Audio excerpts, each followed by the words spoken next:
किसानों के विरोध के बीच केंद्र सरकार और किसान संगठनों के बीच समझौता होता हुआ दिखाई नहीं दे रहा। 2 बैठकें बेनतीजा रही। किसान लगातार उग्र स्टैंड अख्तियार किए हुए हैं। आज किसान आंदोलन का 3रा दिन है। पंजाब के हजारों किसान लगातार 3रे दिन हरियाणा की सीमाओं पर डटे हुए हैं और दिल्ली आने पर अड़े हैं। जब किसानों ने पंजाब हरियाणा की सीमा पर बैरिकेड्स तोड़ने की कोशिश की तो सुरक्षा बलों ने किसानों को रोकने के लिए रबड़ बुलेट से फायरिंग की और आंसू गैस के गोले भी दागे। उधर हरियाणा के मुख्यमंत्री मनोहर लाल खट्टर ने कहा कि किसानों ने तो सेना के आक्रमण जैसा माहौल बना दिया। किसानों के प्रदर्शन का जो तरीका है उस तरीके पर ही आपत्ति है, दिल्ली जाने में आपत्ति नहीं। आपको पता है कि हरियाणा इसमें बहुत संवेदनशीलता के साथ अपने किसानों के प्रति काम करता है कि जब भी कभी किसी प्रकार की कोई आपदा आती है अथवा हमको कोई नई स्कीम चलानी होती है जिसमें किसान का भी हित हो और उसमें प्रोडक्शन के नाते हो अथवा नई विधि के नाते से, कोई टेक्निक के नाते से हो, तो वो उसके लिए हम नई नई चीज़ें अपनी खोजते हैं आवश्यकता के अनुसार। तो जैसे सबसे पहले जो खराब फसलें खरीफ सीजन 2023 का ये जो आज मुआवजा दिया गया है, इसमें आज हमने 18 करोड़ रुपए की राशि रिलीज की है। इस बार जो आंदोलन हो रहा है उसमें पंजाब के किसान संगठन ही शामिल है, वो भी सारे नहीं।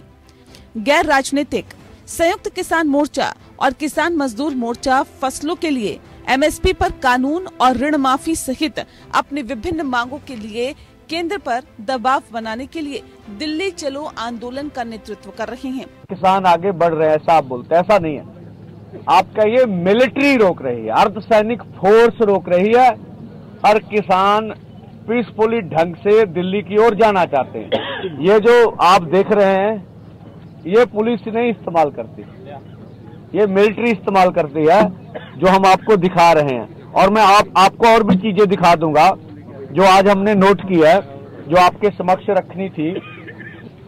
ये रबड़ की गोली नहीं, हमारे लोग इसको रबड़ की गोली है। ये स्मोक सेल एयर ब्रेस्ट है, ये लगने के बाद फटता है और जख्म करता है। ये अकेला मिलिट्री ही इस्तेमाल करती है, इसको पुलिस कभी नहीं इस्तेमाल करती। वहीं बीजेपी की तरफ से आरोप लगाए जा रहे हैं कि मौजूदा आंदोलन को कांग्रेस हवा दे रही है, जिससे माहौल खराब हो रहा है। बीजेपी 2 फ्रंट पर जंग कर रही है, एक तरफ किसान तो दूसरी तरफ विपक्ष। There are annadatas. When the Modi government and the Prime Minister himself was forced to repeal the disastrous agrarian laws, an assurance was given by him, the Prime Minister, that they will positively consider the other demands, particularly the issue of a minimum support price.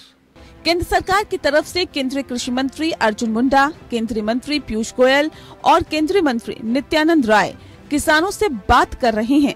माना ये भी जा रहा है कि केंद्र सरकार के प्रतिनिधियों की तरफ से MSP पर फसलों की खरीद के लिए कानूनी गारंटी सहित सभी लंबित मुद्दों पर चर्चा के लिए एक नई समिति गठित करने की पेशकश कर सकते हैं। 16 फरवरी को किसान और मजदूर संगठनों की ओर से बुलाए गए ग्रामीण भारत बंद में सभी किसान संगठनों ने शामिल होने की घोषणा की है। साथ ही इस आंदोलन को विपक्षी राजनीतिक दलों ने भी समर्थन देने की बात कही है।